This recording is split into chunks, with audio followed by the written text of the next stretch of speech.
Today, we're going to explore a purely mechanical tool, one that really acts as a shield against your own worst financial instincts. It's called portfolio rebalancing. Welcome back to the Neuro Finance Masterclass.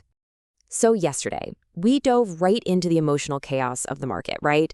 The greed, the fear, all the stuff that can totally derail any investor.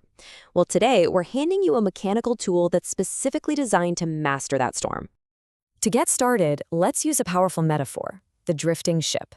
It's the perfect way to illustrate how even your market's success can create this hidden danger you might not even see coming.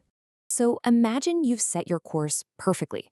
You've built a portfolio that's, let's say, 80% in stocks, like the S&P 500, and 20% in stable, safe bonds. This mix is your sweet spot. It matches your personal risk tolerance, your sleep score, perfectly. You're on course, you're comfortable, and you're ready for the journey. But look what happens after a couple of years in a massive bull market. Your stocks have grown so much that they now make up 90% of your portfolio, while your bonds have shrunk to just 10%. Now here's the thing, you haven't done anything.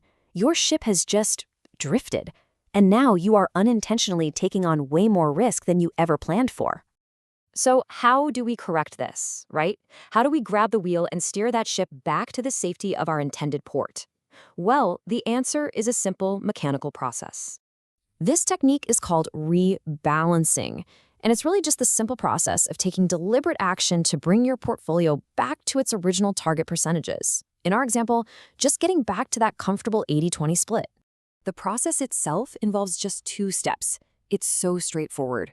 First, you sell a portion of the asset that has grown too large, in this case, your stocks. Second, you take that cash and use it to buy more of the asset that has shrunk, your bonds. That's it.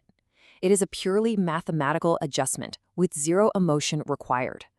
Now, this simple mechanical process creates what might just be the most powerful benefit of all, a huge psychological advantage. This is where the system truly protects you from your own human nature. I mean, we've all heard the golden rule 1,000 times. Buy low, sell high. It's the simplest advice in finance, yet our own brains make it almost impossible to follow. When things are going up, greed kicks in and we want to buy more. When things are crashing, fear takes over and we panic sell. And here is the stark contrast. Emotional investing is a total roller coaster of greed and fear that almost always leads to buying high and selling low. But mechanical rebalancing, well, it's driven by a system, not an emotion.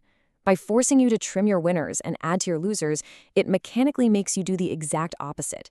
It makes you sell high and buy low.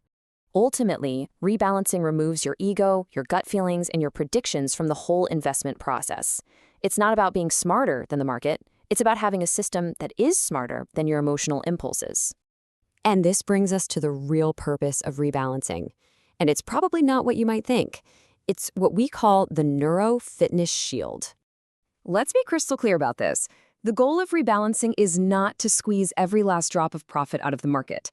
Its primary function is defensive. It is about one thing and one thing only, strictly managing your risk and keeping it aligned with your personal comfort level. Think of it this way. You built your financial plan to be a reliable off-road vehicle, sturdy and ready for any terrain. But after a long bull market, that portfolio drift has secretly turned it into a high-speed race car without you even noticing. Sure, it's exciting, but it wasn't built for the bumps in the road, and it's not what you signed up for. So when should you do this? Well, professionals typically don't obsess over it daily. A good rule of thumb is to rebalance maybe once or twice a year, or anytime your target allocations drift by more than 5%. That 5%, that's your trigger to get back on course. All right, that's the theory. Now, let's make this real. Here is your action plan for today. Your chance to get under the hood and manually adjust the gears of your own financial machine. Here is your cognitive task. First, ask yourself, do I even have target percentages?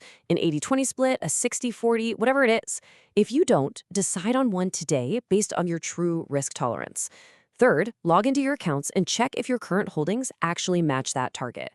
And finally, if they don't, you know what to do. It's time to rebalance. So I'll leave you with this question to think about. After everything we've covered, take an honest look at your own investments. Is your portfolio a well-oiled machine operating on a disciplined system? Or is it a ship quietly drifting off course, heading straight into a storm you can't yet see?